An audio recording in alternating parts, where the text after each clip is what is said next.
சைனால ஒரு மிகப்பெரிய ஃபுட்பால் மேட்ச் நடக்க போகுது. அதுல கலந்துக்கிறதுக்காக நிறைய பேர் பார்ட்டிசிபேட் பண்றாங்க.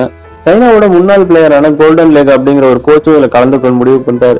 ஏன்னா கோல்டன் லேக்கோட ஃப்ரெண்டு தான் இந்த மேட்சே நடத்துறாரு. அவரை பழி வாங்கறதுக்காக ஒரு டீம் ரெடி பண்ணி இந்த மேட்ச்ல ஜெயிக்கணும்னு கோல்டன் லேக் முடிவு பண்றாரு. அதுக்காக இந்த மேட்ச்ல கலந்துக்கணும்னு சொல்லிட்டு பிளேயர்ஸையும் தேட ஆரம்பிக்கிறாரு. அவருக்கு ஃபுட்பால் தெரிஞ்ச யாரும் கிடைக்கல, ஆனா கும்ஃபு தெரிஞ்ச ஒரு 6 பேர் கிடைக்கிறாங்க. இவங்களுக்கு பிராக்டிஸ் கொடுத்து எப்படியாவது இந்த மேட்ச்ல ஜெயிக்கணும்னு சொல்லிட்டு முடிவு பண்றாரு.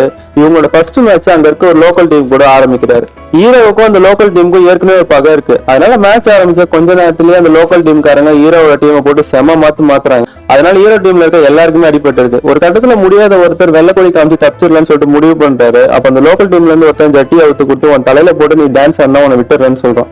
அவரும் ஃப்ரெண்டுங்களை காப்பாத்துறதுக்காக வேற வழி இல்லாம தலையில அந்த ஜட்டியை போட்டுக்கிறாரு.